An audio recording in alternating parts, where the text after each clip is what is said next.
Buenas tardes. ¿Conocemos realmente nuestro entorno y a nuestros padres?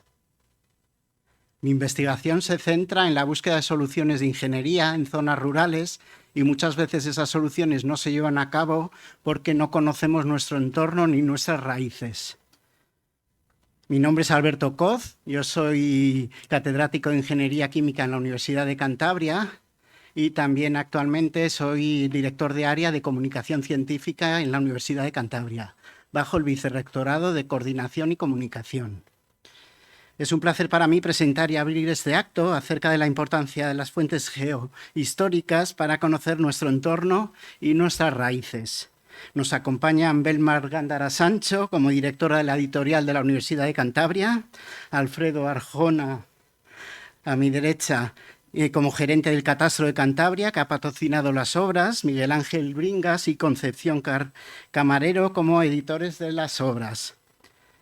Bueno, a continuación voy a pasar la palabra a Belmar Gándara, que es graduada en Educación por la Universidad de Cantabria, máster en Edición por la Universidad Autónoma de Barcelona y también máster en Gestión Estratégica del Conocimiento y de la Información por la Universidad Oberta de Cataluña. Se incorporó a la editorial de la Universidad de Cantabria en 1990, donde en la actualidad es directora y secretaria del Consejo Editorial. Fue coordinadora del Grupo G9 de Universidades de la Editorial Interuniversitaria G9 Ediciones y también fundadora de la editorial ECH Ediciones. Dedica al mundo literario para la Fundación para las Artes, la Creación Literaria y los Sentidos de la Escuela Contemporánea de Humanidades en Madrid, así como de la editorial Tira y Retira. Ha publicado el libro Edición Universitaria Cuestión de Estilo y diversos artículos en revistas sobre edición. Y también ha sido docente y ponente en diferentes foros sobre el libro, los derechos de autor y la calidad académica. Belmar, por favor, Belmar. Bueno, en principio, buenas tardes a todos. Gracias por venir con este calor y en un día tan bueno para estar paseando. Y agradecer sobre todo al Ateneo que nos acoja, como siempre, con tanta generosidad para todas las presentaciones de libros que hacemos en la editorial. Me alegra poder compartir con ustedes esta presentación de la colección Fuentes Geohistóricas, un proyecto que refleja con claridad la misión y los valores de la editorial de la Universidad de Cantabria. El compromiso con la excelencia académica, la difusión, la transmisión del conocimiento y el apoyo decidido a la investigación científica de calidad. La editorial de la Universidad de Cantabria no es solo un canal de publicación, sino una institución al servicio de la comunidad investigadora. Trabajamos con el convencimiento de que la ciencia, las humanidades y la cultura deben estar al alcance de todos y que el rigor académico no está reñido con la accesibilidad ni con la innovación. En este sentido, Fuentes Geohistóricas es un ejemplo paradigmático, una colección que combina el análisis documental con herramientas digitales, que cruza fronteras disciplinares entre la historia, la geografía, la cartografía y la tecnología, y que se construye desde la colaboración entre especialistas de distintas generaciones, centros de investigación y universidades. En esta ocasión, en la que la colección está coeditada con la Universidad Autónoma de Madrid. Desde la editorial de la UC, cuidamos cada fase del proceso editorial, desde la evaluación científica de los manuscritos hasta el diseño, la edición y la difusión de las obras. Apostamos por la edición académica con estándares internacionales, por la visibilidad en redes de distribución científica y muy especialmente por el acceso abierto como principio de democratización del conocimiento. Creemos firmemente en la ciencia abierta como modelo de futuro, una ciencia más transparente, más colaborativa y más útil para la sociedad. Por eso, muchas de nuestras publicaciones están disponibles en acceso abierto, con un proyecto de futuro para que sean accesibles, sin barreras, para que puedan ser consultadas por investigadores, docentes, estudiantes y ciudadanos de todo el mundo. Nuestra editorial nació con una vocación clara, ser un puente entre la investigación que se genera en nuestra universidad y la sociedad que se beneficia de ese conocimiento. A lo largo de los años hemos consolidado un catálogo diverso y riguroso que abarca desde monografías científicas hasta ensayos divulgativos, desde manuales docentes hasta ediciones críticas de textos patrimoniales. Cada publicación es el resultado de un proceso exigente en el que participan autores, evaluadores, editores y diseñadores, con un objetivo común: ofrecer libros que aporten valor, que resistan el paso del tiempo y que contribuyan al debate intelectual. Además, nuestro catálogo editorial se estructura en torno a una serie de colecciones que abarcan desde las humanidades y las ciencias sociales hasta la ingeniería, la economía, la educación o el patrimonio. Cada colección está dirigida por especialistas de reconocido prestigio, cuenta con su propio consejo científico y se somete a procesos de evaluación científica rigurosos para ser validado después por el consejo editorial, lo que garantiza la calidad y la relevancia de los contenidos que publicamos. Hemos reforzado nuestra apuesta por la internacionalización, participando en redes de editoriales universitarias, colaborando con instituciones extranjeras y promoviendo la traducción y circulación de nuestras obras más destacadas. Hemos ampliado nuestra presencia en ferias de libros y en plataformas digitales, lo que ha permitido que nuestras publicaciones lleguen a lectores de todo el mundo. Me gustaría destacar el papel que desempeñamos en la proyección académica de investigadores jóvenes, facilitando que sus trabajos tengan visibilidad, reconocimiento y difusión en los circuitos científicos. A través de nuestras publicaciones contribuimos a dar espacio a nuevas voces, a consolidar trayectorias y a tender puentes entre la universidad y la sociedad. En este sentido, creemos firmemente en el poder transformador del conocimiento y en la responsabilidad que tenemos como editorial pública de garantizar su calidad, su integridad y su impacto. Quiero agradecer especialmente a los directores de esta colección por su visión y su empeño, a los autores y autoras que han confiado en nosotros y al equipo editorial que con profesionalidad y dedicación hace posible que cada libro vea la luz con la calidad que merece. Fuentes Geohistóricas no es solo una colección de libros, es una invitación a mirar el pasado con nuevas herramientas, a leer los documentos con nuevas preguntas y a construir conocimiento desde la colaboración y el compromiso con la verdad científica. Muchas gracias.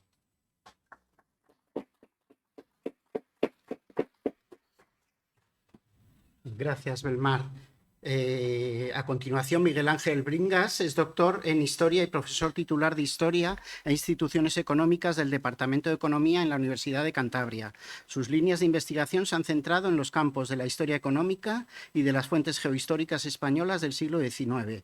Sobre estos temas ha impartido numerosas conferencias y ha publicado más de 40 artículos. Es miembro del grupo de investigación dedicado al estudio de las fuentes geohistóricas de la Edad Moderna y Contemporánea, con sede en la Universidad Autónoma de Madrid y de GeoIS. Ha obtenido el premio Ramón Carande y el premio Docentia, concedidos por la Asociación Española de Historia Económica. Gracias.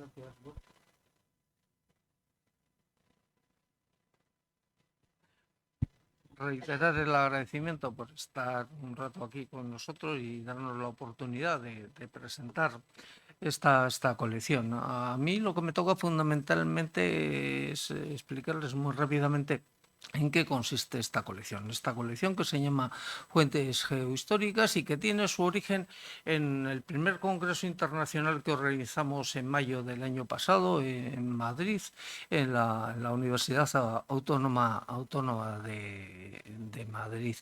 ¿En qué consiste esta colección fundamentalmente? Bueno, pues nuestra idea fundamental es dar la posibilidad de darle visibilidad a las fuentes históricas. Las fuentes históricas no son otra cosa que la documentación histórica y que nos permiten obtener información, que nos permiten obtener datos que podemos pegar al territorio, los podemos georreferenciar. Fundamentalmente estamos hablando de fuentes catastrales, pero no exclusivamente. De hecho, en los 3 volúmenes que hoy presentamos, pues hay una enorme variedad de fuentes que podemos incluir dentro de estas fuentes históricas.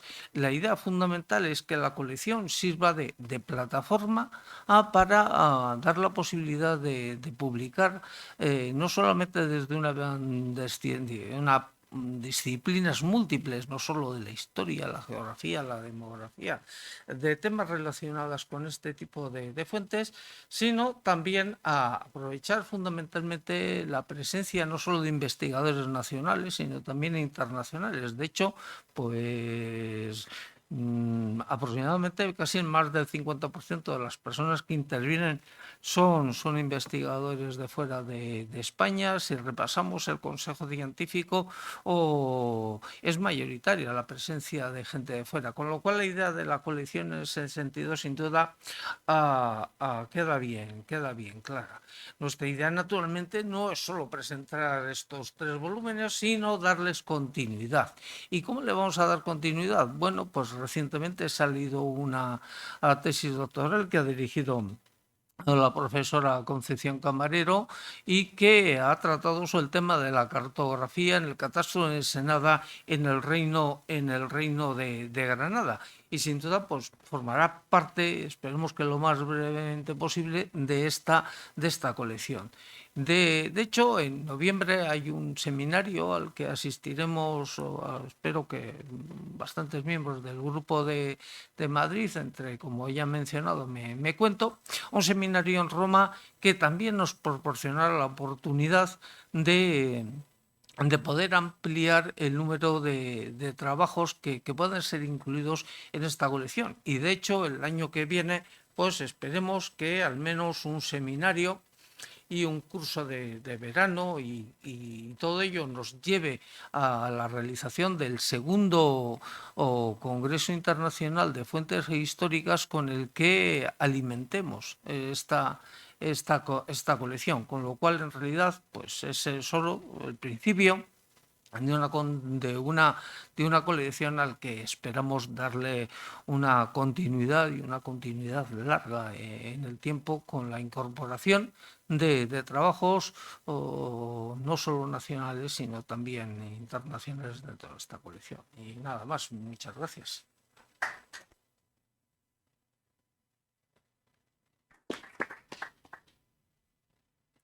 Gracias, Miguel Ángel. A continuación, Alfredo Arjona García es ingeniero de montes y licenciado en Derecho, perteneciente al Cuerpo de Ingenieros de Montes al servicio de la Hacienda Pública desde 1986, trabajando en el Centro de Gestión y Cooperación Tributaria como jefe del área de catastro rústico en La Coruña y posteriormente en la Dirección General del Catastro como gerente regional del catastro en Cantabria, puesto que ocupa en la actualidad y desde hace unos 28 años.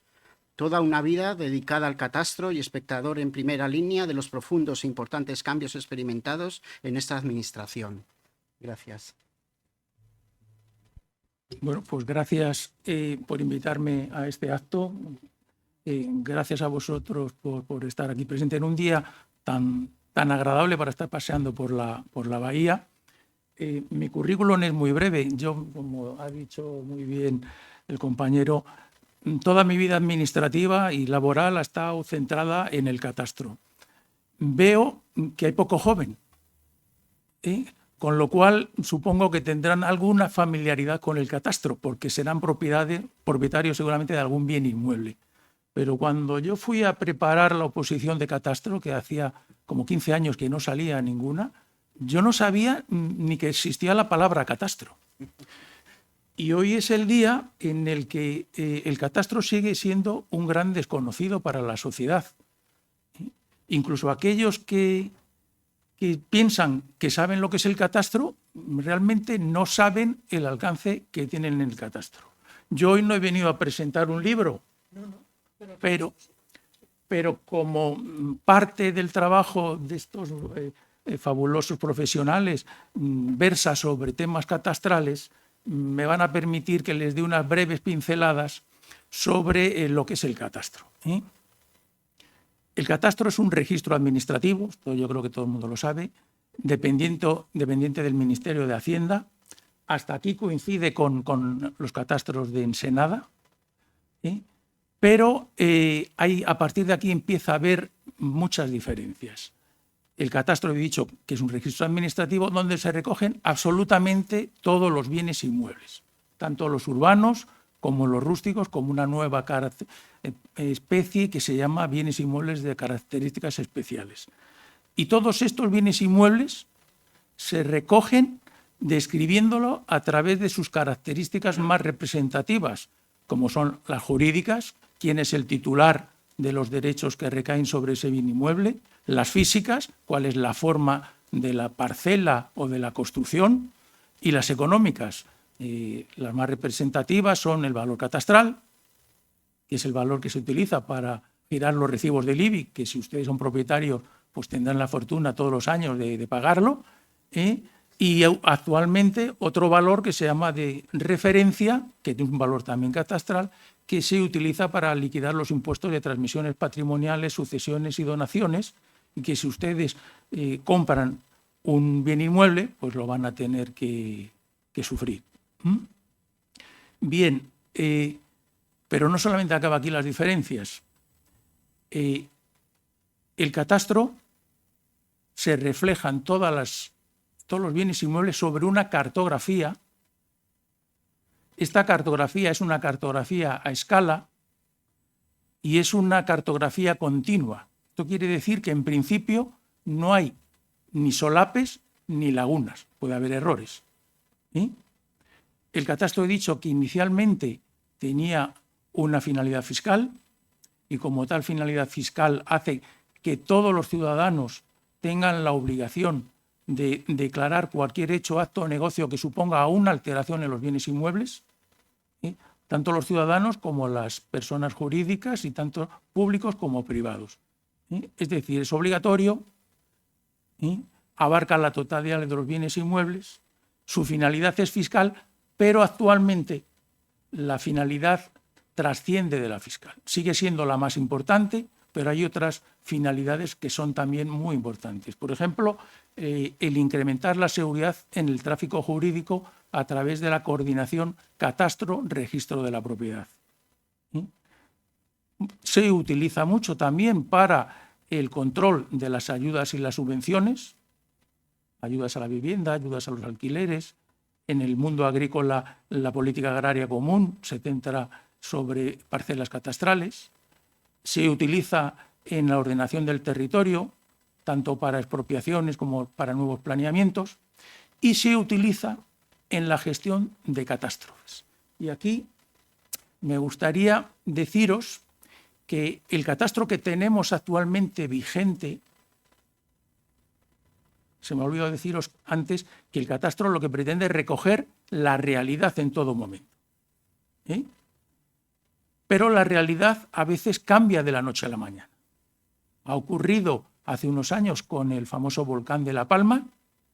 Hubo un volcán y desaparecieron miles de viviendas y desaparecieron, que quedaron ocultas bajo la lava, miles de parcelas.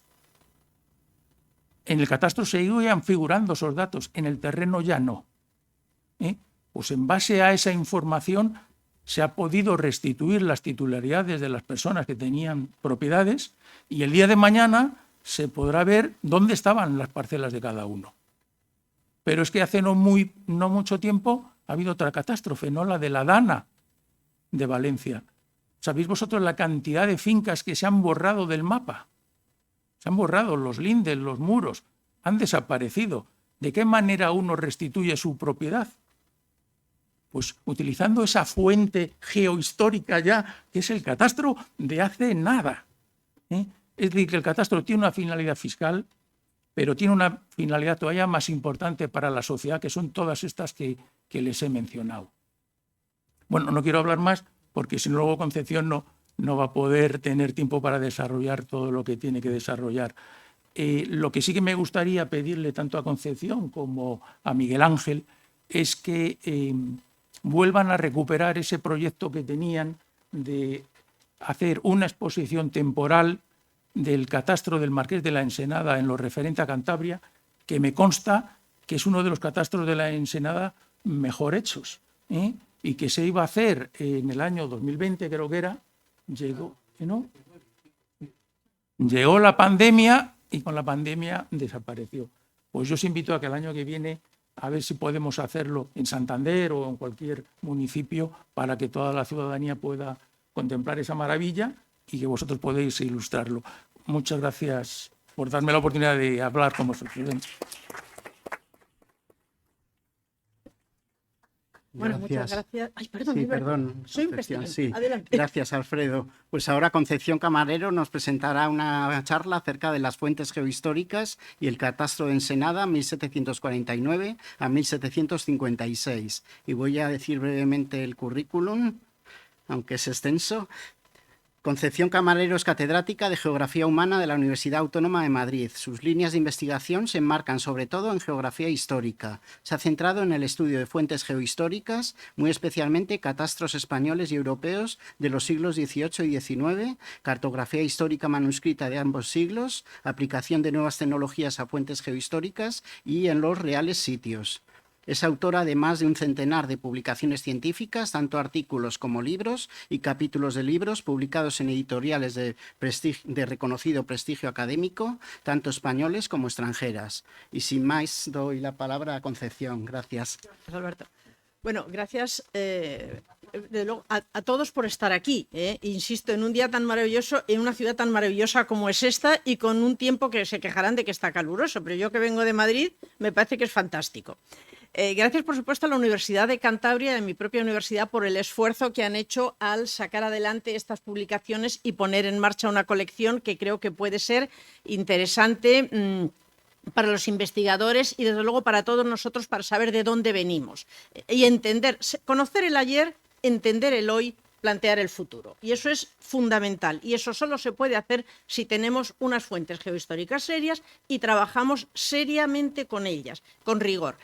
Bien, voy por tanto a poner en marcha, a intentar acercarme a lo que es eso, insisto, dando las gracias a la Universidad de Cantabria y, por supuesto, a la Dirección General del Catastro, que ha apoyado el equipo de investigación, el trabajo que hacemos desde el equipo de investigación, en el que forma parte Miguel Ángel Bringas, como bien saben, y viene años ayudándonos, apoyándonos, dándonos, pues eso, su cobertura, que es importante a la hora de poder trabajar. Y sin más, voy a martirizarles un poco con las fuentes geohistóricas, a sabiendas de que hemos tenido un pequeño problema técnico. Era un poco más corta la presentación, o sea que pasaré algunas diapositivas rápido, pero vamos a acercarnos a ellas. Espero que no les aburra mucho. Me van a permitir que me ponga de pie, pero es que yo sentada aguanto mal.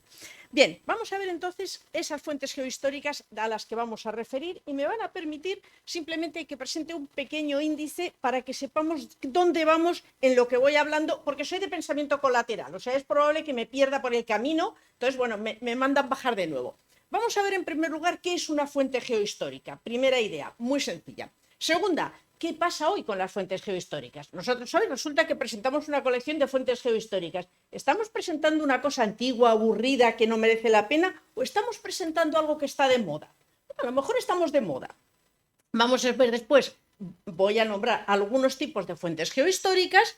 Vamos ahí, en eso tenemos una serie de interrogatorios, por ponerles un ejemplo. Estos son mínimos ejemplos, porque las fuentes geohistóricas son muchas y muy variadas. Vamos a ver aquellas que sirven para pesquisar la riqueza, es decir, los catastros, que es en lo que nos vamos a centrar. Veremos otros, contar la población, vecindarios, censos también son fuentes, o representar el territorio, que puede ser la cartografía. Insisto, simplificando mucho porque hay muchas, pero nos hacemos una idea. Y en este bloque es en el que centraremos el catastro de Ensenada en concreto.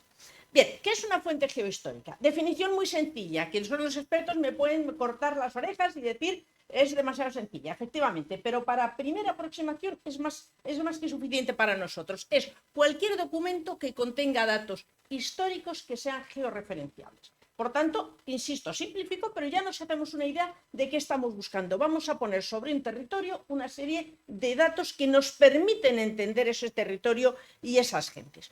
Bien, aquí les pongo unas cuantas imágenes. Tenemos unos que son textuales, tenemos unos mapas no técnicos que parece que no tienen mucho interés. Luego veremos que a lo mejor tienen más de lo que parece. Vamos a poner otros que ya parece que esto es más serio, una serie de representaciones cartográficas mejor hechas, más técnicas. Tenemos estas son españolas, aquello es un catastro ruso, ahora verán. Y les pongo, es un conjunto muy heterogéneo, es un conjunto muy variado, al cual nosotros nos vamos a acercar y que en la colección, en los libros, se ve muy bien, porque hay fuentes geohistóricas de toda Europa, hay de Iberoamérica y se puede ver perfectamente ese conjunto tan heterogéneo. Bien, vamos a ver ese hoy de las fuentes geohistóricas. Bien, ¿qué es lo que podemos decir de las fuentes geohistóricas? Me van a permitir que les diga que están de actualidad. Y desde luego en España se está trabajando cada vez más y en el extranjero se trabaja y se trabaja mucho, sobre todo en Italia, en Francia, en Austria, en Hungría se está trabajando mucho, pero además tienen muy buena cartografía y muy buenos catastros. Pero vamos, ¿por qué están de moda? Es lo que tenemos que preguntarnos. ¿Qué hace que hoy estén de moda? Y estoy banalizando un poco, pero menos mal que tengo compañeros aquí de la universidad que entienden perfectamente por qué son importantes hoy para la investigación y para nosotros. En primer lugar, ¿por qué temas estamos estudiando? La geografía histórica es cada día más importante y es más necesaria. Cada vez más se está viendo que es necesario hacer esos trabajos de geografía histórica para entender el espacio hoy. Porque estamos estudiando el paisaje. El paisaje no se entiende si no entendemos sus cambios. Luego, evidentemente, yo necesito fuentes que me vayan reflejando ese paisaje y esos cambios y los porqués de los cambios. Pero estamos hablando también de cambio climático, que yo siempre digo, estamos todos con el cambio climático. Nos hemos molestado en hacer estudios de atrás para adelante a ver efectivamente cómo se está produciendo. Bueno, falta mucho por hacer, pero hay que seguir por ahí. Por otro lado, otro factor importante son las propias fuentes en sí. ¿Qué nos vamos a encontrar? Que cada vez están mejor catalogadas. Es decir, hay un esfuerzo muy importante por parte de los archivos por catalogar y catalogar bien la documentación. Y eso hay que agradecérselo a los archivos y a los archiveros. Por otro lado, el acceso a los archivos es cada vez más fácil. Es decir, esa imagen antigua de que uno va al archivo a pedir un legajo y decía, no, está en restauración y estaba debajo de la mesa del director del archivo, eso ya no pasa. Ahora mismo hay una generación de archiveros que sabe que está al servicio del investigador. Y eso hay que agradecérselo. Y luego ya hay algunos que nos los encontramos en red. Algunos, no ya estuviera todo, pero ya empezamos a tener documentación en red. Y eso facilita mucho el trabajo con este tipo de fuentes. Ojo, y las nuevas tecnologías.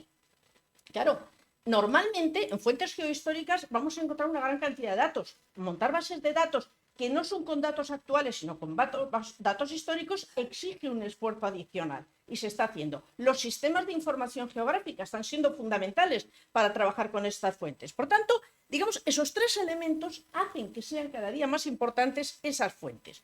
Y entre esas fuentes, por supuesto, unas muy importantes son los catastros y ahora veremos. Solamente unas páginas aquí que se lo había simplificado, pero se las pongo seguidas y las corto para que vean que en red tenemos muchas cosas, que es ese acceso a esas fuentes es importante. Y le pongo de distintos sitios. Esto es Estados Unidos, esto es Texas, esto es Rusia, este es el catastro de Catalina la Grande, que es brutal, ya se lo digo.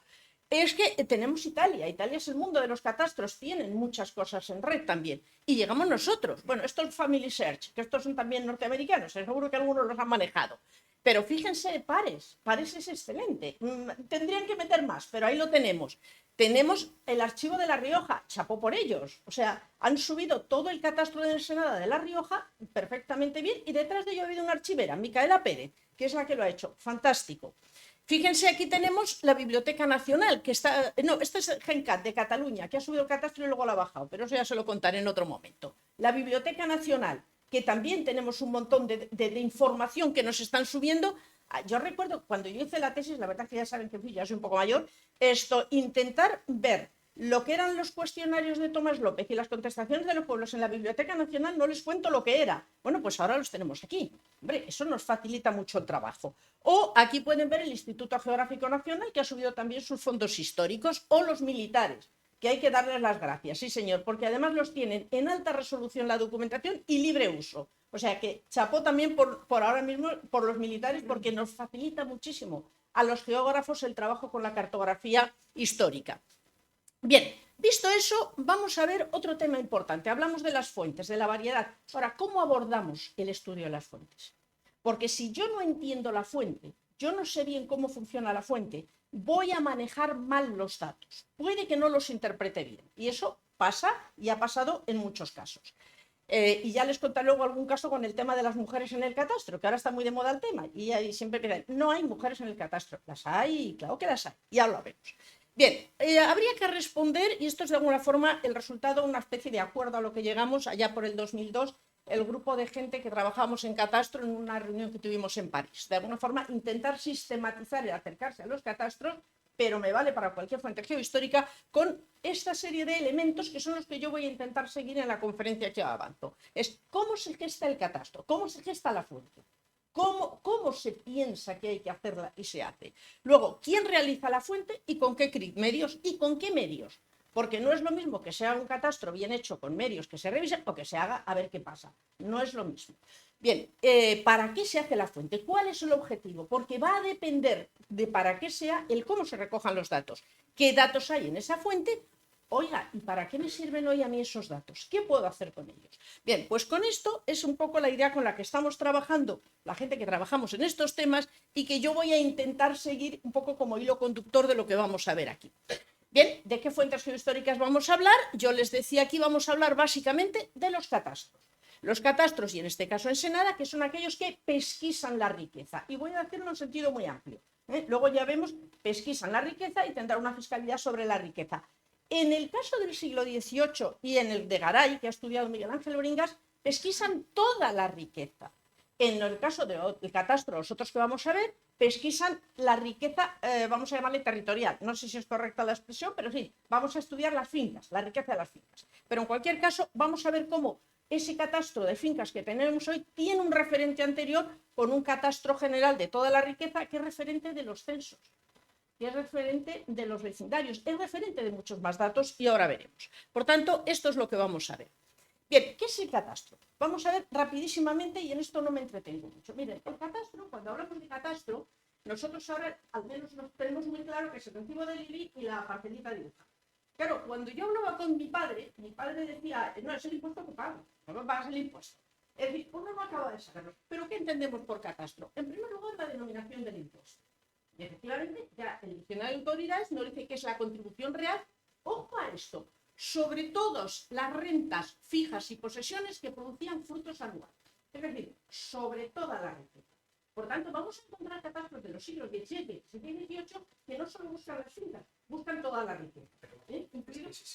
No me oyen, no me oyen. Perdón. Bien, sobre toda la riqueza. Es que ya les digo que yo bailo, esto no puede ser. Bien, en segundo lugar, es la propia documentación. Cuando se habla de catastro, hablamos de todos esos documentos, todo ese inventario donde está la riqueza. Y catastro también ha sido la propia pesquisa. Se habla de que se hace un catastro, se pesquisa, es catastro. Por tanto, tres definiciones, o tres conceptos detrás de una misma palabra, si se fijan. ¿Y el catastro qué puede ser? Cartográfico o textual, o las dos cosas, y ahora lo vemos. Bien, ¿para qué sirve un catastro? Bueno, en principio y siempre es para una exacción fiscal. Todo catastro que detrás no vaya a obtener un beneficio económico no va a salir adelante. Y eso es ahora mismo es una cuestión histórica clarísima. Pero no pasa nada, porque detrás de esa exacción fiscal lo que se busca es una equidad fiscal. Y lo vamos a ver en el 18. Una equidad fiscal que significaba que pagaban todos. Es decir, no se quedaba fuera la Iglesia y los nobles, como pasaba antes del catastro. Por tanto, una equidad fiscal interterritorial. La diferencia entre unos reinos y otros y entre las distintas localidades. Por tanto, detrás hay una equidad y una justicia, puesto que además ha de ser una exacción fiscal que sea consecuente a la riqueza que tiene cada uno, que sea proporcional a la riqueza de cada uno. Y eso es importante tenerlo en cuenta. Por otro lado, es un registro de bienes reales. A mí ya me sirve para tener anotado todo y garantizar que existe sobre el territorio, la propiedad en nuestro caso no va por ahí, pero sí que está ahí la pieza, la parcela, y puedo añadirle quién es el propietario, y de hecho se hace. Y también conocimiento y control del territorio. Si yo conozco el territorio, yo puedo controlarlo y actuar sobre él, en el buen sentido. Y es lo que planteaba nuestro gerente sobre La Palma. Es impresionante, hay un artículo en el último número de la revista CT sobre ese tema, échenle una ojeada, ya verán qué bonito. ¿Y qué es para geógrafos, historiadores e investigadores? Una fuente de investigación de altísima calidad y muy homogénea para toda Europa. Y eso es muy importante, y ahora lo veremos. Bien, más cuestiones, les decía la importancia de y voy un poquito atrás, sobre esas fuentes, utilizar esas herramientas. Importante, y enlazo con lo que les decía ahora mismo, son una documentación que tiene unas características muy similares en toda Europa, que es donde se hacen los catastros históricos. Fuera hay que esperar ya el siglo XX. Y claro, al ser similares yo puedo hacer trabajos comparando, generando unas bases de datos más o menos similares con los mismos criterios y comparar resultados y comparar qué pasa en cada territorio. Y esto es importante, tengámoslo en cuenta. Les ponía aquí un ejemplo, este es el Archivo General de Simancas, catastro, pero es que abajo tenemos el catastro en Chario de Nápoles. Esta es una foto que hizo ya un poco chapuzas y medio escondido, o sea que no lo divulguen mucho, y allí tenemos otra del catastro en Milanes. No ríanse, pero es que a veces, aquí no tenemos mucho problema, pero a veces en Italia es un poco más complicado. Bien, esto me lo voy a pasar de cómo son los catastros y nos vamos a ir a la centuria de las luces. Fíjense cómo, entre otras cosas, porque el primer catastro español, catastro como tal, no documentación para catastrar, que la tenemos desde el 16, es del siglo XVIII. ¿Por qué el siglo XVIII? Hombre, pues porque el siglo XVIII es el siglo de las luces, es el siglo del conocimiento, es el siglo de conocer para actuar. Y nos vamos a encontrar con que tenemos el siglo de las reformas. Y para reformar hay que tener instrumentos de conocimiento, y esos son los catastros. Me permiten conocer el territorio. Con ellos voy a conocer, voy a fiscalizar, pero voy a entender hoy el ayer. Por tanto, importante. Fíjense que lo del siglo XVIII, siglo de los catastros, no me lo invento. Pueden decir, hombre, como le encanta el siglo XVIII y trabajan en Senada, no, vamos a los números son tozudos. Si nosotros nos vamos, y puede que falte alguno, porque ahora se está trabajando mucho en Europa en catastros y están saliendo muchas cosas. Para el siglo XVI hay 8 catastros, seguros, controlados, etc. Para el XVII ya vamos en 12. Y fíjense, Italia y Rusia, curiosamente, o sea, 2 países que han tenido catastros, y luego en el 17 nos vamos a 25, en el 18 estamos en 72. Hombre, algo significa. En España les he puesto 4. No es exacto, pero en el sentido de que es un documento que es como el catastro, que es uno de Melilla, pero en cualquier caso lo que quiero que vean es ese salto cuantitativo tan importante de catastros en el siglo XVIII. Luego ya llegará el XIX. Bien, ¿cómo nos encontramos nosotros en España? Estamos en el siglo de las reformas, se abre el siglo, tenemos una nueva monarquía con un sentido de conocimiento del territorio y de, digamos, intentar sacar a España de esa situación que venía de la guerra de sucesión, pero que en el fondo venía de la guerra de los 30 años. Van a decir, oiga, pero España no entró en la guerra de los 30 años. No, pero Europa sí. Y entonces nos encontramos con que todos los países europeos y nosotros también, en las arcas reales había telarañas, básicamente telarañas. Entonces hay que ver qué se puede hacer para que esas arcas reales tengan fondos, se puedan reformar, se pueda mejorar la situación. Y en el caso de España, cuando llegue en Senada, va a ser siempre sin presionar más fiscalmente al vasallo. El vasallo ha llegado al máximo que puede pagar, que es el pechero, porque ni nobleza ni iglesia pagaban. Y eso es importante, es solamente un grupo el que paga. Luego, ¿cómo conseguimos obtener más cantidad de dinero, o al menos la que teníamos, pero sin presionar, repartiendo mejor la fiscalidad? Y eso es importante. Y entonces, fíjense que aquí tenemos una foto muy curiosa. Felipe V levanta el catastro de Cataluña, que se ha denigrado tanto y que más vale que le levanten un monumento, porque si Cataluña ha tenido una economía que fue mejorando a lo largo del siglo XVIII es porque tuvo una fiscalidad infinitamente mejor que la castellana. Por eso les digo que yo, que estudio un poco el catastro de Patiño, pues evidentemente eso se ve. Ahora yo les he enseñado ahí que estaba en la página web, mentira, la han quitado. Es que se ven demasiadas cosas. Y entonces lo subieron, lo tuvieron 15 días y todo para abajo. Pero claro, es que cuando uno se pone a ver y hace números, insisto, los números son tozudos, pues las cosas se ven. Bien, entonces Felipe V hace el de Cataluña, Fernando VI es quien reina cuando se hace en Senada, y Carlos III hace el catastro en Chario de Nápoles.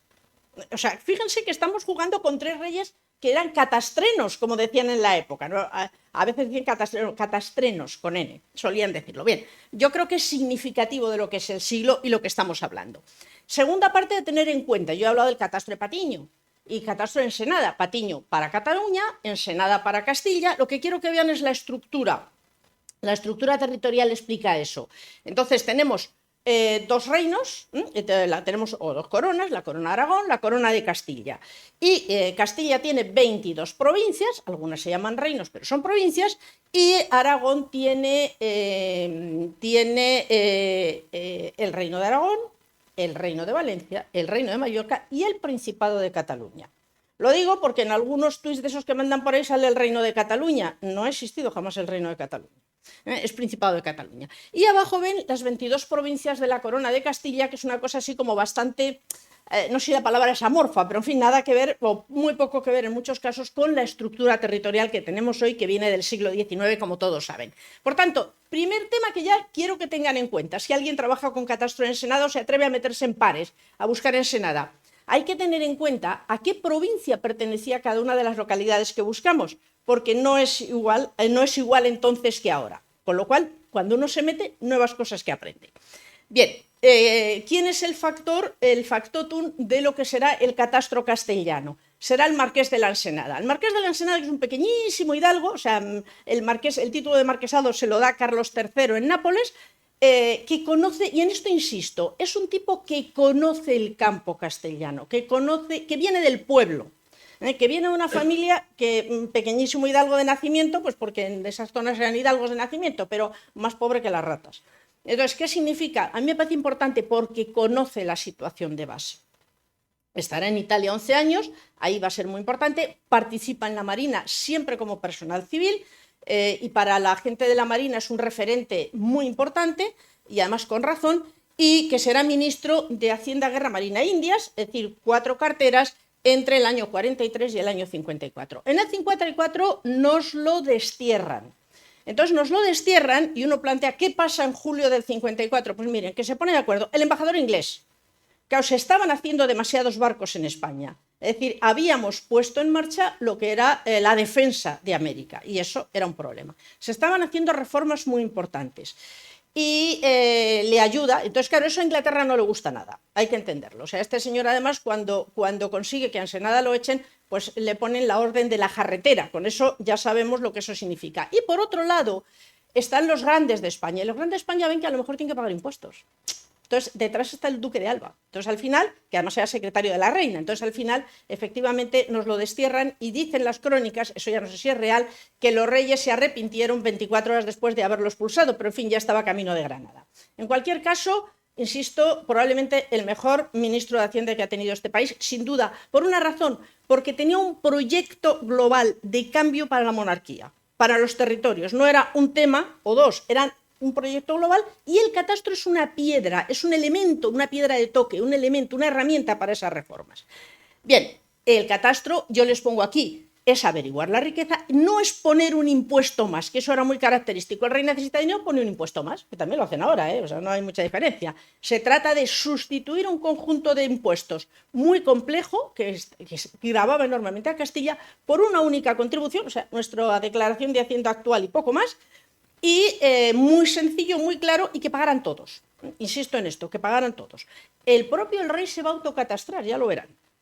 Bien, eso se va a poner en marcha con un decreto de 10 de octubre de 1749. Importante, está el decreto y está la instrucción. O sea, no esperan, ya haremos la instrucción y ya empezaremos a trabajar. No, no, está el día 10, de manera el día 11 empiezan a trabajar porque ya saben cómo tienen que hacer las cosas. La instrucción dice exactamente cómo hay que hacer las cosas. Y ese exactamente viene, yo estoy convencida, de la experiencia que tiene Ensenada en Italia. Entonces, ha estado viendo qué ha pasado con los catastros. El de Saboya funcionaba muy bien, él había estado allí, lo había estado viendo, Parma y Piacenza estaba por allí, y luego había pasado por el milanesado camino de Nápoles. ¿Qué había pasado en el milanesado? El catastro de Milán, que se hace muy bien y con una cartografía excelente, que es esa que le he puesto yo ahí, ese plano que les he puesto antes, se hace y se comete una serie de errores, no de lo que es el propio catastro, sino que lo hacen y lo guardan. Entonces, digamos que no verifican exactamente todo y, sobre todo, digamos, no lo ratifican. No hay un notario que levante acta y auto que diga que la gente del pueblo está de acuerdo con ese catastro, esa información pública que hacemos hoy del catastro. Y entonces, cuando lo van a poner en marcha, empiezan las quejas, empiezan las reclamaciones y lo paralizan. Y se tira 20 y tantos años paralizado. Y Ensenada dijo, a mí eso no me pasa.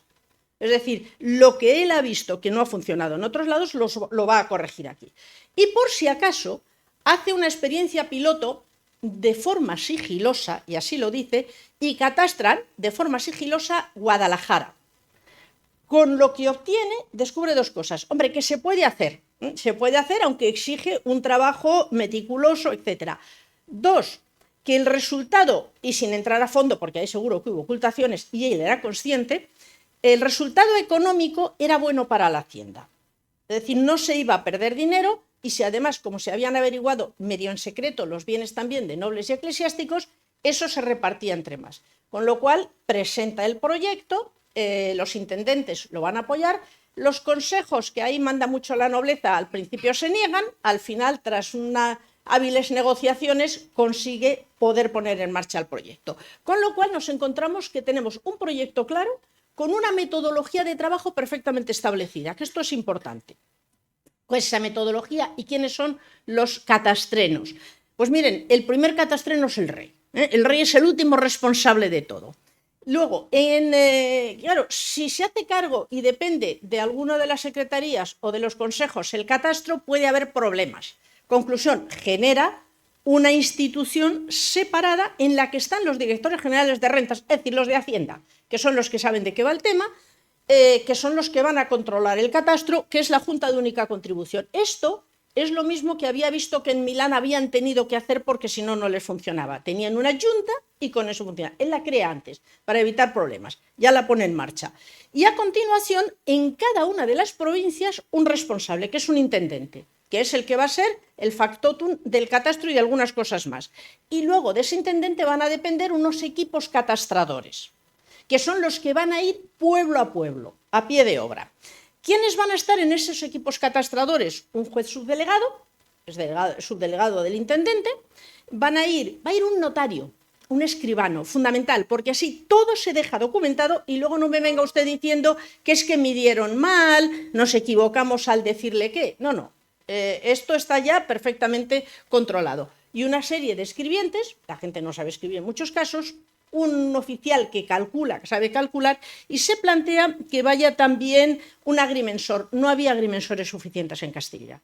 Y entonces, claro, es que fíjense que tenemos 15.000 localidades a catastrar. Entonces lo que dicen, bueno, vamos a hacer una cosa, los peritos y la gente del pueblo que tiene experiencia en qué superficie tienen las parcelas, que sean los que digan si sí o si no, y vamos a ver eso. Con lo cual, los propios del equipo también van a ir los oficiales también, o sea, no es fácil engañar, van a ir con ese saber sobre los pueblos. Bien, y luego nos vamos a encontrar otro tema en el medio de las contadurías. Las contadurías son las delegaciones de Hacienda de las provincias, que es donde el catastro, una vez que se ha hecho y se revisa, se va a llevar allí la documentación y ahora veremos qué se hacen. Fíjese que esto es importante. En el catastro están todos. Está el rey, está el intendente, o sea, el delegado de Hacienda. En las contadurías tenemos a los pueblos, tenemos a los propios catastrenos, tenemos a la gente. Es decir, el producto final es un poco resultado de todos. Y eso fue clave para que al final los resultados del catastro, que puede tener ocultaciones, evidentemente las tiene hoy, no sé si el catastro, pero en la Real Hacienda se encuentra ocultaciones, seguro, o puede tener errores. La realidad es que tiene unos niveles de exactitud del catastro de Ensenada muy altos. Mucho más que algunos de los italianos, y eso que mira que nos presumen los italianos a nosotros de catastros. Pero efectivamente es importante. Bien, y luego, interesante, nadie se puede dirigir al rey, se dirigen al rey por mano de Ensenada, de manera que Ensenada controla muy bien que se hagan las cosas como hay que hacerlas y siguiendo la metodología que hay que hacer. Y eso es interesante. Por tanto, esto digamos que son los equipos catastradores. Se plantea un alguacil, pero luego se decide que llevar uno en cada equipo es muy caro. Si hay conflictos, que no había algunas veces, pero no siempre, para eso hay un alguacil en todos los pueblos. Pues ya está, actúa el alguacil del pueblo y funcionando. Bien, vamos a ver entonces ahora cómo hacemos la fuente. Si se fijan, hemos visto la normativa que la establece. Vamos a ver ahora el procedimiento, cuál es el sistema operativo que a mí me va a dar, qué documentos me va a dar, qué datos se recogen y qué fiabilidad tienen. Bien, lo primero que se va a hacer es el subdelegado, antes de ir a un pueblo, manda una carta al alcalde, al concejo, y le dice, señores, para tal fecha voy a ir. Lean este bando. Hace un bando en el cual le lee al pueblo y le dice, está obligado el pueblo a que se lea en el pueblo. ¿Y qué está pidiendo en ese bando? En primer lugar, anuncia que va a llegar. Y en segundo lugar, anuncia que todos los sujetos fiscales, que son todo aquel que tenga bienes, rentas y cargas en un municipio, tiene que hacer una declaración, una relación o memorial de sus bienes, rentas y cargas. De manera que, fíjense, digo todos, como pasa hoy en el catastro, no solo los avecindados y los no avecindados que tienen bienes en ese ayuntamiento, en ese concejo o en ese término municipal. Y uno se pregunta, ¿Por qué lo hace así? Porque, claro, Milán había hecho allá por el siglo XVI, y lo había hecho además Carlos V, un catastro donde lo que habían hecho era la riqueza por persona. El sujeto, la clave no era el término municipal, sino la persona, que fue una de las discusiones a la hora de hacer el catastro, cómo se hacía. ¿Qué problemas se encontraron? Hoy cruzamos con informática, pero entonces no se podía. Entonces, Milán, después de hacer eso, se encontró que sabía cuánto tenía el duque de Alba, pero no acababan de saber si declaraba en un sitio una cosa y en otro otra, cómo lo comprobaban. Entonces, eso daba lugar a muchos problemas, con lo cual el Senado dice, no, la base territorial es el municipio y dejémonos de cosas. Entonces, lo que les dice, y se le dice a la gente, vayan preparando una declaración con sus bienes, rentas y cargas. Y si residen en el municipio, también su familia. Me dice usted quién es su familia. Me da nombres, apellidos, edades, etc. Bien, ahí estamos. Cuando nosotros lleguemos, ponemos en marcha el proceso. Llegan generalmente 15, 20 días después, dependiendo de dónde estén viniendo, y lo que hace es reunir al concejo, y al concejo lo que les dice es lo siguiente, y al cura párroco. La iglesia no la dejan fuera.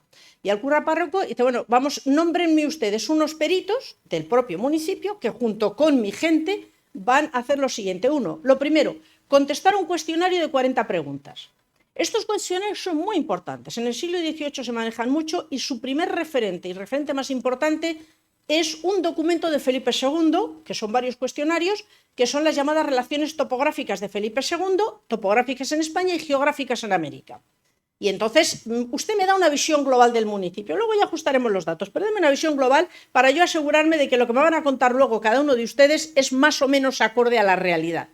Y entonces nombran un equipo que está formado por la gente de la audiencia, de la audiencia catastral, y por los miembros del ayuntamiento y por los peritos de la localidad que nombra el propio ayuntamiento, y un par de ellos que se nombra de algún pueblo de al lado, que ya saben ustedes que no hay nada mejor que el de enfrente para que no hagamos muchos apaños. Y entonces, con eso, ellos van a contestar a esas 40 preguntas.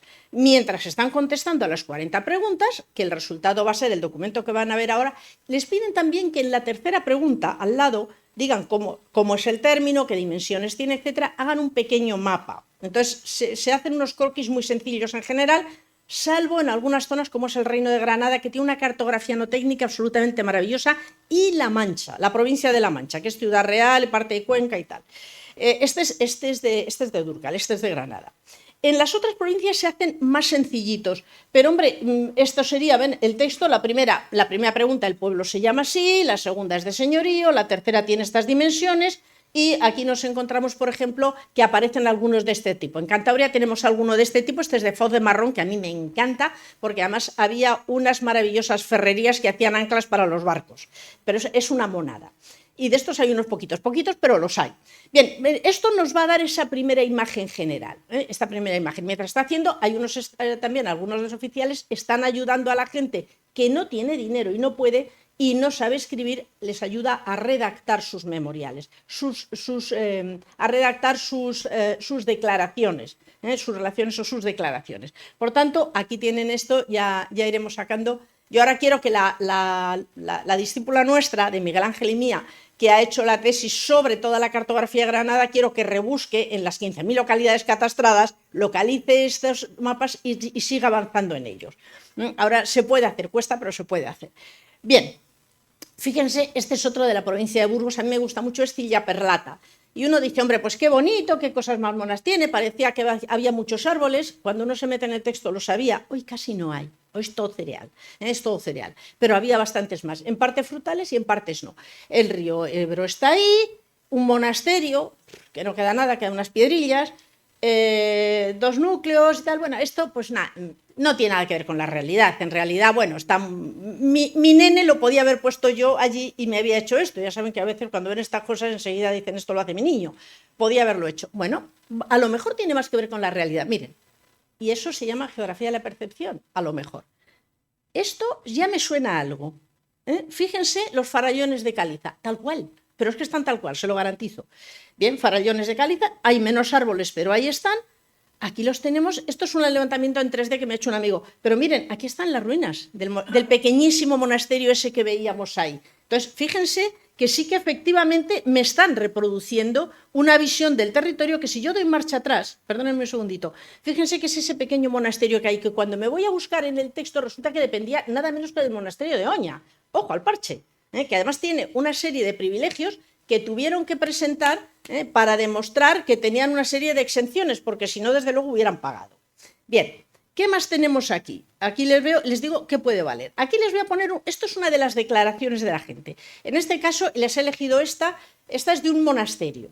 Y entonces el monasterio dice, pues yo tengo aquí, pues tengo 4 zagales que trabajan, tengo ganado, tengo una huerta cercada, tenemos allí no sé qué, se le había olvidado poner las fanegas y se las pone, y aquí dice, tengo un coto redondo, que era fastuoso, tiene 300 fanegas, 350 fanegas de tercera calidad, está bien, pero es malillo y tal, y llegan los peritos y le dicen, se les calculan 470, de tal... Tantas de primera calidad, tantas de segunda, tantas de tercera. Se lo dejo aquí. Entonces, está eso, o está el pequeño propietario que dice, tengo una parcelilla, voy a ver si la escondo. Claro, a estos, si no llegan a declarar y no aceptan la corrección, le hubieran puesto 200 realillos de multa, así como que no quiere la cosa. Pero claro, al pequeño campesino que haces, y Ensenada entiende que lo lógico es que intente ocultar, porque se le ha presionado tanto. Y entonces dice, oiga, pero usted se le olvida esta parcelica, o resulta que uno ha cambiado la casa con otro, y dice, pero yo si me la inscribo, entonces a lo mejor me la quedo, porque se la cambió a su primo que estaba en otro pueblo. Y dice, no, esta... Entonces dice, no, la cambió por un pajar, y lo anotan. Y entonces, ¿qué dice Ensenada? Ensenada, o los responsables del catastro, si no se opone, si no está en contra, simplemente se añade por olvido y se añade la parcela que falta. Ya está, apañado. Es decir, no se van a malquistar con la gente, y eso está muy claro, salvo casos muy llamativos. Hay un gran ganadero en Ávila, que además abastecía de carne a Madrid y tal, se coge el ganado, se lo sube arriba a Gredos y vayan ustedes a buscarlo. Se fueron a buscarlo. Y ese sí que lo mandaron a Chirona. Pero en fin, con eso lo que quiero que vean, bueno, detrás del catastro les puedo garantizar que es el Ola, también. Es muy divertido. Bien, es la vida misma. Bien. Hechos los memoriales, revisado todo y comprobado todo, se separa la información. Por un lado, la información sobre la población, la información demográfica, con lo cual generamos un censo y un vecindario antecedente de los censos actuales, y por otro lado vamos a generar unos libros donde están los bienes reales, ganados, casas, parcelas, etc. Aquí tenemos ese vecindario. O ese libro de cabezas de casa, que es como se llama, están las familias asentadas. Entonces, este es de aquí, de Guarnizo y el Real Astillero. Tenemos Domingo de la Serna, está casado, es labrador, es noble y tiene 60 años y tiene una hija. En algunos casos dan las edades, depende un poco de las provincias. Guadalajara da todas las edades y todos los nombres. Burgos, la provincia de Burgos a la que pertenece en ese momento Cantabria, no siempre, incluso depende un poco de los pueblos. Pero en cualquier caso sí que tenemos exactamente todos los individuos. Están ahí. Decimos, me faltan las mujeres. Hombre, cuando está casado hay que hay una señora detrás, o sea, no me lo puede usted contar. Y luego, cuando una señora es propietaria, aparece. Cuando una señora trabaja en determinadas cuestiones que ella cobra, tiene una tienda y vende en una tienda, aparece con su nombre y apellidos. Si trabaja ayudando al marido, entonces ya no. A veces los maridos dicen, soy labrador por mano de mi señora. Pues ya sabemos que la señora trabaja, clarísimamente. Por tanto, sí que están las mujeres en el catastro, les insisto, porque por ahí demasiadas afirmaciones de no están las mujeres en el catastro. Están. Bien, por tanto, aquí ven el libro de cabezas de casa, la información demográfica. Hombre, esto es un antecedente para el INE, a ver si los del INE se enteran. Esa es la portadilla que les he puesto en este caso, que este era el del Valle de, no veo desde aquí, es de Guarnizo. Bien, ¿qué hago yo con los bienes reales? Genero el llamado libro de lo real o libro mayor de los bienes raíces. Y ahí voy a tener las parcelas descritas con su superficie, con sus rendimientos, con su calidad agronómica, con su clase fiscal y con sus límites. Y además con un dibujo. Hubo intendentes que dijeron, hombre, es que tener que hacer estos dibujitos lleva mucho tiempo, y es verdad, en sitios que está muy parcelado el terreno, como es el nuestro, es una locura. Y dice Ensenada, ya haremos en su momento cartografía, porque la idea es acabar haciendo cartografía cuando el catastro funcione. De momento usted me la representa como se aparece a la vista. y por tanto nos van a aparecer las parcelas, en este caso muy cuadraditas, pero les aseguro que, por ejemplo, en zonas de montaña salen unos dibujos así que uno dice, madre mía, cómo debía ser el terreno y dónde estaban esas parcelas. Se ve muy bien esa percepción. Bien, vamos a tener la descripción de las casas sí que se midieron.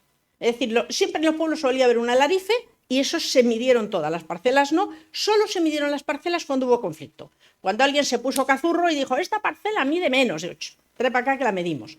O este término mide menos, trae para acá que lo medimos. Olías, por ejemplo, en Toledo se pusieron cabezotas, 3.000 y pico faneguitas que les faltaban, se lo midieron, levantaron un mapita y lo tenemos controlado. Bien, tenemos luego también el ganado, y tenemos también las hipotecas. Es decir, cuando la gente estaba hipotecada y muchos estaban hipotecados porque habían necesitado comprar simientes, eso también nos va a aparecer y se controlan. Son rentas para la Iglesia, porque el gran prestamista era la Iglesia. También los nobles, pero sobre todo la Iglesia. Sobre eso se iba a establecer fiscalidad. Bien, estamos aquí, hemos hecho, y ahora lo veremos más adelante, ya hemos estado en el pueblo, hemos averiguado todo, hemos pedido unos documentos que ahora más adelante lo veremos, hemos hecho una lectura pública del libro de cabezas de casa y del libro de lo real. Cuando se acaba, se reúne al pueblo, luego les paso una imagen y se lee en alto. Dice, si alguien tiene algo que decir, que lo diga ahora y si no, calle para siempre. Y se levanta acta. Con lo cual, ¿qué es lo que no se había hecho en Milán? Y claro, aquí ya, una vez que hemos levantado acta y nadie se ha quejado, está así. Y en ese momento el catastro se mete en unas cajas, se montan unas mulas y se manda a la capital de la provincia, a la contaduría de rentas. ¿Por qué va a hacer la contaduría de rentas? Sacar los valores económicos. De manera que de cada uno de los pueblos va a anotar eso que hemos visto del valor de cada parcela, va a sumar las parcelas, va a sumar los ganados, va a sumar la gente que tiene rentas por trabajo personal y con eso va a hacer unos cuadros estadísticos. Porque el impuesto se va a repartir por impuesto sobre las tierras, impuestos sobre otro tipo de bienes inmuebles, impuestos sobre el trabajo personal, impuestos sobre el ganado, que es un único impuesto, o sea, todo eso va a dar la base imponible. Y entonces, para eso se levantan estos cuadros o tabelas, que llaman, por ejemplo, en Italia o en Cataluña, de este tipo. Y ya cada pueblo, todos esos grandes libros y toda la información de esos libros se convierte en este tipo de cuadros, que a veces no son tan bonitos como estos. Les estoy engañando porque suelen ser bastante más secos. Pero hay un dibujante por ahí por Guadalajara que hace unas monadas y entonces pues me lo he cogido porque queda más bonito, da muchísimo mejor. Y además, fíjense, ahí con su mandolina, que no sé quién me dijo, no es una mandolina, es otro, no, tendremos que buscar a alguien de música que nos diga exactamente qué instrumento es. Y nos vamos a encontrar, en este caso, pues cuántos son labradores e hijos de labradores, cuántos son jornaleros, es decir, nos va a decir cuántos son pastores, cuántos hay y qué ganan al día. Que eso lo multiplican por 180 días y marchando que es gerundio. Bien, ¿qué vamos a hacer? Y de eso se levantan 5 distintos. Uno para tierras, otro para lo real, otro para lo que es el trabajo de lo que ellos llamaban de manufactura, curiosamente notarios, médicos, etcétera. Todo esto se nombra con letras. Letra D son tierras, letra E son bienes reales, letra F es este tipo de trabajos, de profesionales liberales que diríamos hoy. G es para los trabajadores artesanales, H es el ganado. Y esto se hace separado para eclesiásticos y para legos, es decir, tenemos perfectamente cuantificada la riqueza de los eclesiásticos y la de los seculares. ¿Por qué se separa? Porque si finalmente no se puede poner el impuesto a la Iglesia, eso había que negociarlo con el Papa y ya verán que lo negoció muy bien y luego lo vemos, yo lo tengo ahí y tengo la información y gracias a esto se pudo llegar a la desamortización. Pero bueno, y por otro lado, si los eclesiásticos tienen tierras y parte la tiene alquilada un secular y lo está trabajando, ahí hay una renta que a lo mejor sí que voy a poder fiscalizar. Por tanto, se va a hacer así, pero se tiene perfectamente separado. A continuación, como el impuesto va a venir, se va a decir a cada provincia usted tiene que pagar tanto, en función de la riqueza que tiene, aplíquelo usted pueblo a pueblo. Entonces, ¿qué hacemos? Cada pueblo se convierte, este es el estado E, el otro que les he enseñado era el G, si se fijan. Entonces, este es el inicio de Burgos, que es donde estamos nosotros desde Cantabria. Entonces, lo que nos encontramos es, en el caso de Burgos, y vamos a encontrar el valor de las casas, o sea, el IBI, la base imponible de las viviendas del IBI que pagamos hoy, que hoy está hecho en función de valor en venta. Entonces se hacía valor en renta. Como no había mucho movimiento de patrimonio inmobiliario, valor en renta, da igual, ningún problema. Tenemos los molinos, tenemos las tenerías, tenemos todas las instalaciones. Y ya cada pueblo es una línea, es cada una de estas líneas. Esta es la primera página, aparece solo la capital, pero luego ya buscamos y tenemos todos los pueblos en esto y tenemos los 5 mapas de legos y los 5 de eclesiásticos, 4 eclesiásticos, con toda la riqueza de la provincia. Con la riqueza le voy a poner un 4, un 5 o un porcentaje, el que sea, que hicieron el cálculo para no sobrecargar, no pasaba del 4%, curiosamente.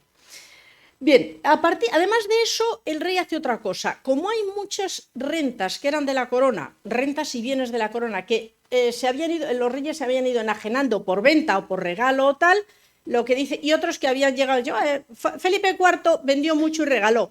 Pues yo voy a decir que en este pueblo tengo un documento que si acaso pues no lo fotocopio, pero lo falsifico, y aquí está, y algunos monasterios habían falsificado cosas de los siglos XIV y XV, el rey dice, sí, totalmente de acuerdo, y el Senado dice, pero usted me trae el documento, yo lo veo, yo lo cotejo y me lo copian.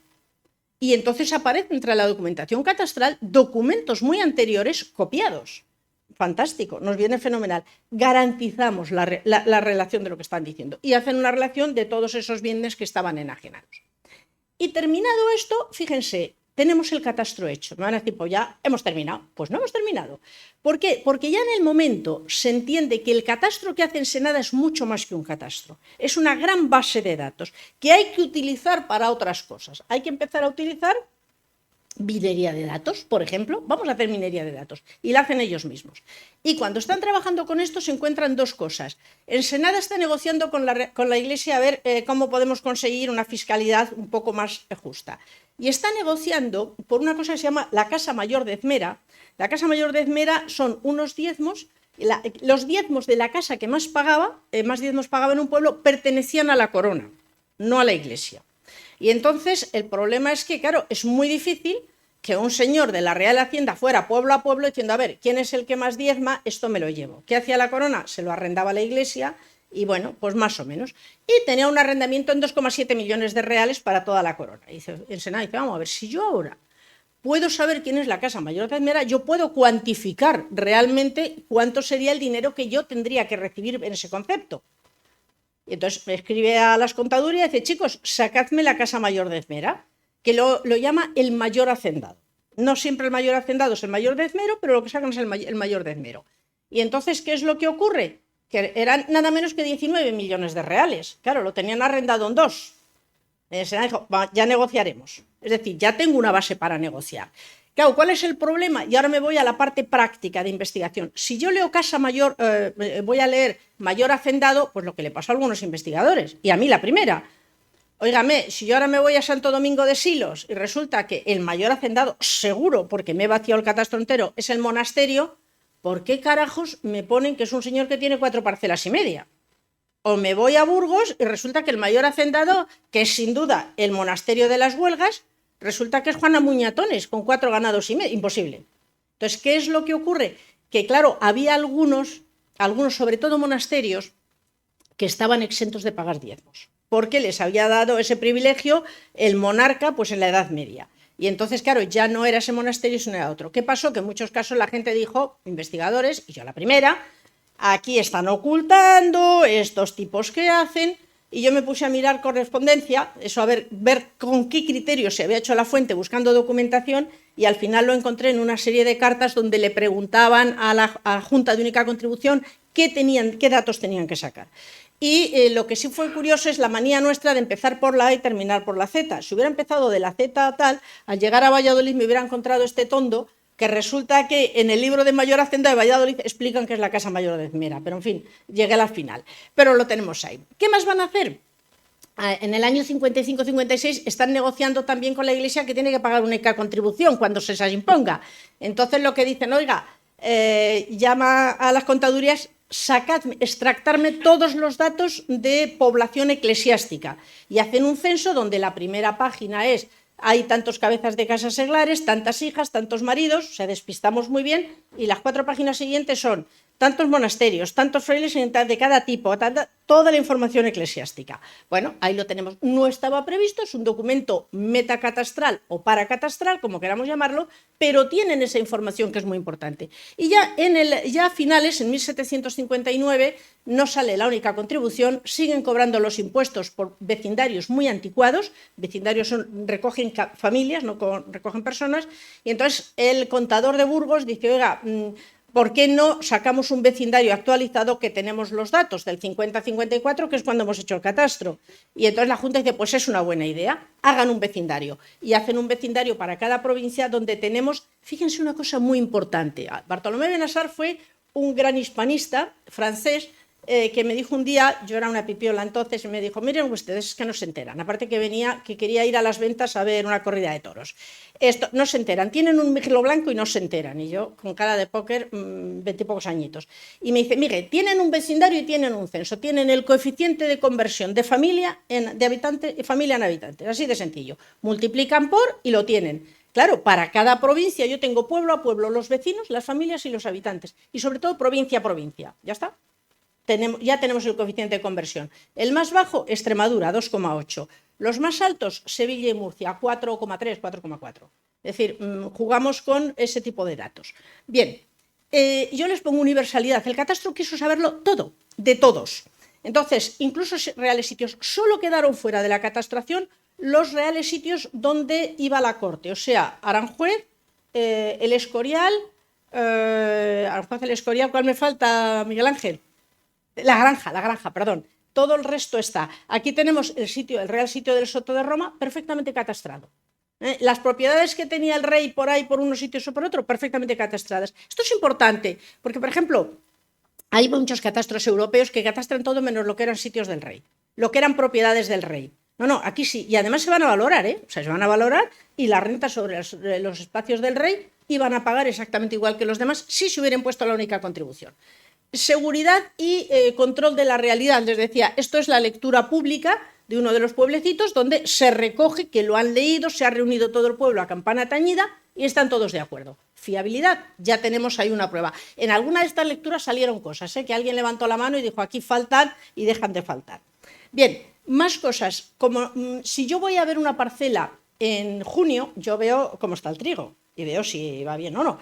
Pero si voy en febrero, pues creo que vemos tierra y poco más. Conclusión, dice, ¿cómo sabemos qué es los rendimientos generales, normales de esto? Dice, los diezmos. Es decir, la gente paga diezmos.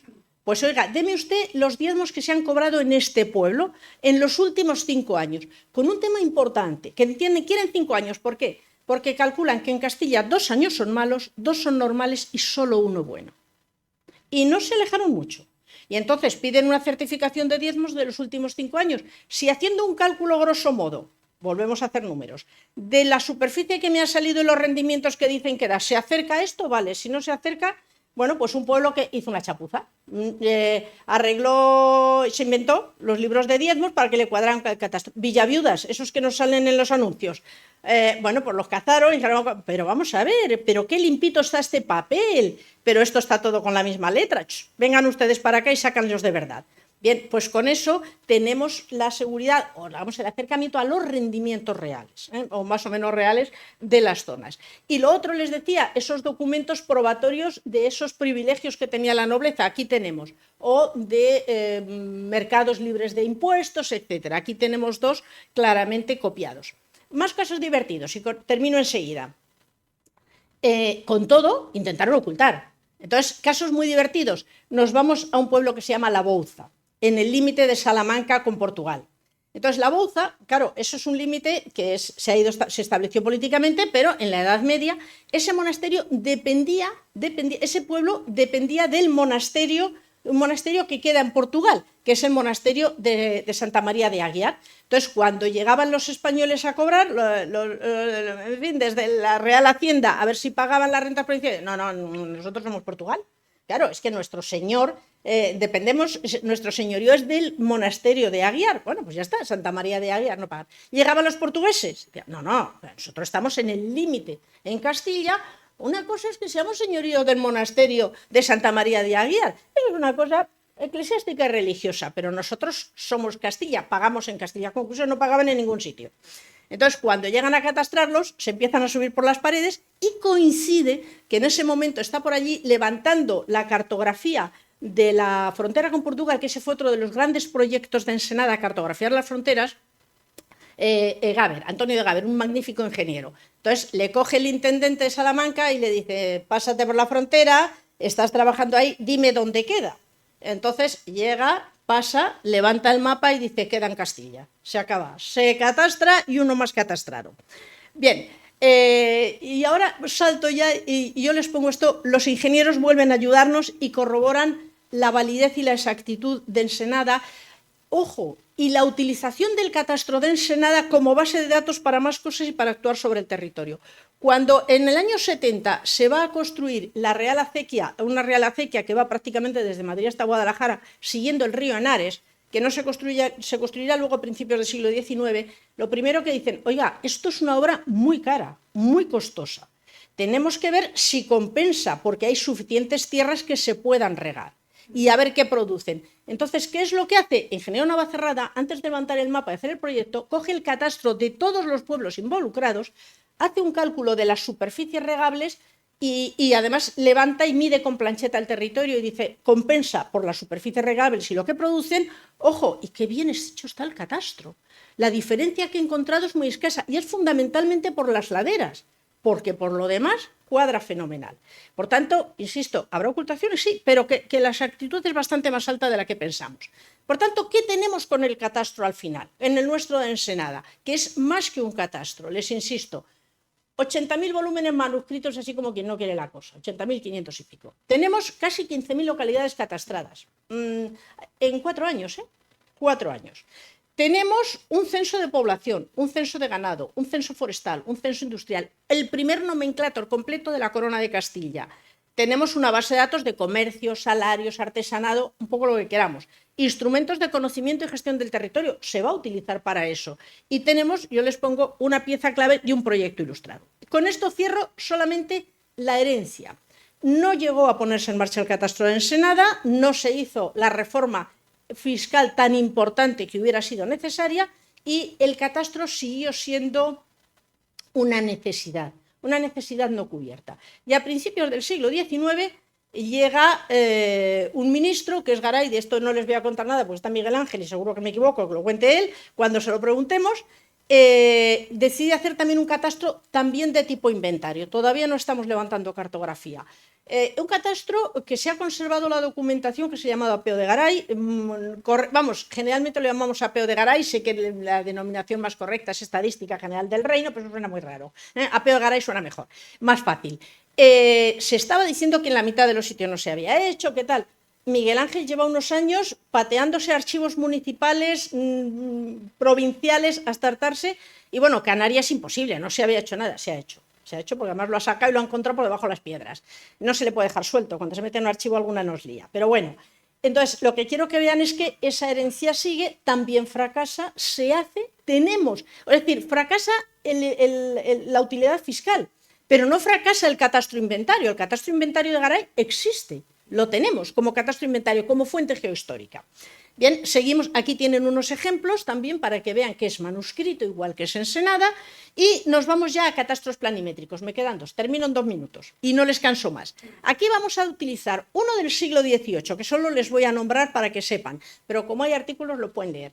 Tenemos el primer catastro urbano completo de una gran capital europea, no de ciudades, las ciudades italianas tienen catastros anteriores, pero planimétrico completo de una capital, nosotros, París, 20 años más tarde, que es la Planimetría General de Madrid, que la levanta también, la manda a levantar en Ensenada 22 días más tarde que el catastro de Ensenada, o sea, puso en marcha proyectos hasta hartarse. Entonces tenemos todo Madrid perfectamente levantado ya un catastro planimétrico. Es decir, sabíamos hacer cartografía, no teníamos gente suficiente para hacer los 372.000 kilómetros cuadrados que tenía la Corona de Castilla, pero sí lo tenemos aquí. Entonces, todo Madrid está así, manzana a manzana, 557 manzanas, con todas las casas perfectamente dibujadas y descritas, y poniendo quién es el propietario, en qué situación está, cuál es su valor en renta, en qué situación está respecto a un impuesto que era la regalía de aposento, que sería el IBI de la época, salvando las distancias, si quieren luego se lo cuento, y luego toda una documentación detrás que está por estudiar. Yo estoy detrás de que la gente lo estudie, pero no lo consigo, porque claro, aquí también se pide todo tipo de privilegios, demostración de la propiedad, etcétera, que es documentación que está en el Archivo Histórico Nacional. Por tanto, catastro planimétrico urbano, magnífico. Que nosotros aquí tenemos un catastro planimétrico. Yo es que he ido siempre por Europa con muchísimo complejo, luego ya se me ha ido pasando, pero les garantizo que y dice, bueno, tenemos un catastro, tenemos no sé qué. Entonces, cuando yo en un momento dado dije, bueno, pues tenemos 80.000 volúmenes manuscritos, recuerdo que el director general de Archivos de Bélgica me dijo, ¿quiere usted decir 800? Es que mi francés es malo, ¿eh? Yo decía, no, quiero decir 80.000. Ah, quiere decir 8.000. No, quiero decir 420, 80.000. Y me decía, 420, ¿dónde los guardan? Digo, eso ya se lo contaré. Bueno, y me decía, pero ¿cómo es posible que me diga que no es importante el catastro teniendo 80.000 volúmenes? No he dicho nada, es importante. Y claro, nos pasaba lo mismo con esto, hasta que hace no mucho, con unos compañeros de Barcelona, que estábamos en uno de los congresos de esto de geografía histórica, hablando de las planimetrías urbanas y tal, nosotros tenemos el 18 de Madrid y tal, entonces me llega un holandés y me dice, claro, la planimetría general de Madrid, la mejor planimetría de una capital europea del 18. Y dije, espérate que me lo apunto. Y ya lo puedo decir. Entonces, ya les digo, las 557 manzanas, así, más toda la documentación que hay detrás. Y ya nos quedamos, el 18 es un siglo fantástico en la mitad del 18, luego vamos decayendo, luego llega la francesada, no sé qué. 1856 no tenemos catastro, no tenemos mapa topográfico. Ensenada también había intentado hacer un mapa, no solamente el catastro, sino un mapa, no había podido. Y no tenemos catastro, no tenemos censo y no tenemos mapa fastuoso, mediados del siglo XIX. Y entonces es cuando se plantea la Junta General de Estadística levantar mapa, censo y catastro. El censo se hace enseguida, en 1857 tenemos ya enseguida el censo, es relativamente fácil de hacer. El catastro y el plan y el mapa es más complicado.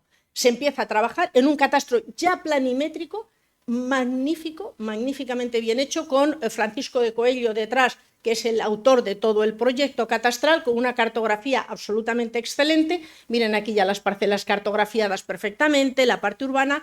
Y en 1870 hay que pararlo porque hay una serie de fuerzas vivas que no tienen muchas ganas de que se haga un catastro así porque habrá que pagar más, sale también muy caro y se paraliza y hay que esperar a la ley de 1906 para poner en marcha el catastro que tenemos hoy. Evidentemente va a seguir una serie de avatares que están ahí y simplemente lo que quiero que vean es que estos son las cédulas de propiedad de ese catastro topográfico parcelario que esto está custodiado en el archivo del Instituto Geográfico Nacional. Bien, esa es un poco, y simplifico, faltan cosas, nuestra pequeña historia catastral. Bien, ¿cuál es el resultado de esa historia catastral? Que es mucho más importante de lo que pensamos, es nuestro catastro de hoy. Un catastro multipropósito y un catastro de servicios al ciudadano y al Estado. Cosa que no todos los catastros europeos es esta su filosofía en absoluto. Y esta es la que estamos intentando pasar, o se está intentando pasar a Iberoamérica. El otro día comentaba esta mañana aquí con nuestros compañeros una conferencia que oí hace nada, desde Colombia, yo me suelo enganchar de vez en cuando, que hablaban precisamente de la importancia del catastro multipropósito, modelo español que ellos estaban implementando en Colombia. Y de hecho, la Dirección General del Catastro nuestra ha ayudado a poner en marcha el de Panamá. Estaban en un proyecto tuning con Bielorrusia, que ese es otro espacio, todo ese espacio que fue espacio comunista y desapareció la propiedad. Ahí el catastro ahora mismo es una pieza clave. Bien, por tanto, eso lo tendríamos hoy. Aquí tenemos ese catastro multipropósito, esa página en la que podemos hacer cosas, esas informaciones que tenemos, que todos conocemos y que juramos en arameo cuando viene el recibo del IBIE, que conste que yo quiero mucho a la dirección y de vez en cuando me pongo el gorro de catastrera, me lo pongo siempre, pero juro en arameo cuando me viene. En cualquier caso, lo tenemos ahí. Y yo sí me gustaría terminar con esto, porque a veces cuando nos oyen, sobre todo gente que trabaja menos con estos temas, e incluso, en fin, algunos muy cercanos a mí que les quiero mucho y nos peleamos con el tema, dicen, pero si son papeles viejos. No, no son papeles viejos. No son papeles viejos, son una pieza clave para entender nuestro territorio, nuestra historia y nuestro hoy. Y una pieza clave que hay que trabajar con absoluto rigor, Para trabajar con absoluto rigor hay que conocerlos y hay que conservar esa documentación. Porque si no trabajamos, no conservamos la documentación, que a su vez es un patrimonio cultural tan importante como los cuadros de Velázquez, digan por ahí lo que digan. Si no la conocemos a fondo y no la trabajamos bien, el hoy no lo vamos a entender.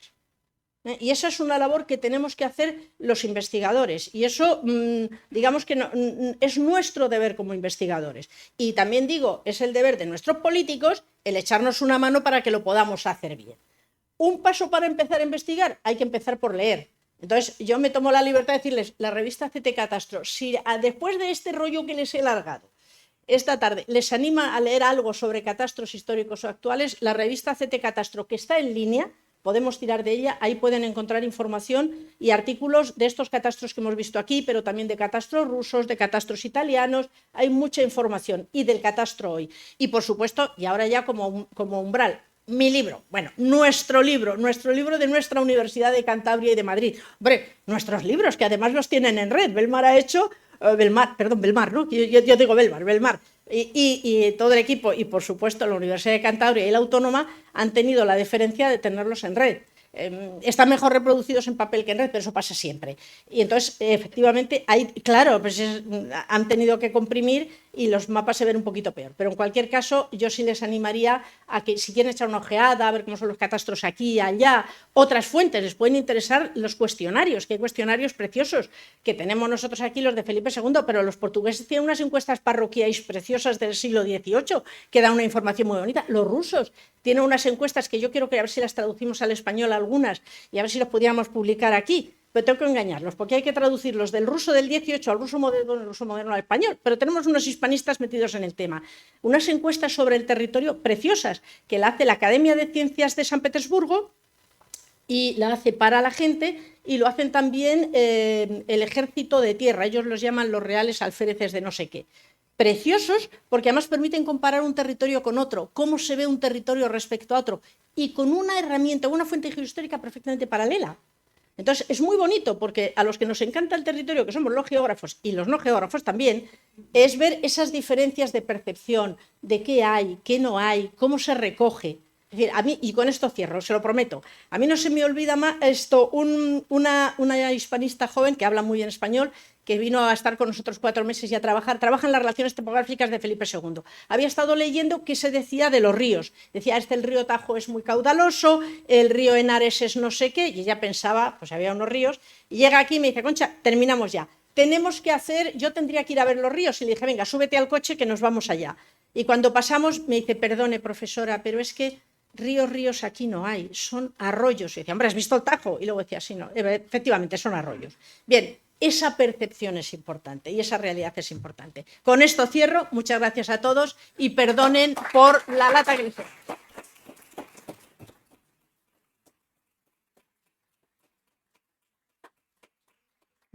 Bueno, muchas gracias, Concepción, por la interesante charla, porque es un ejemplo también para nosotros que deberíamos hacer lo mismo que el catastro, pero para una transición energética justa y equitativa.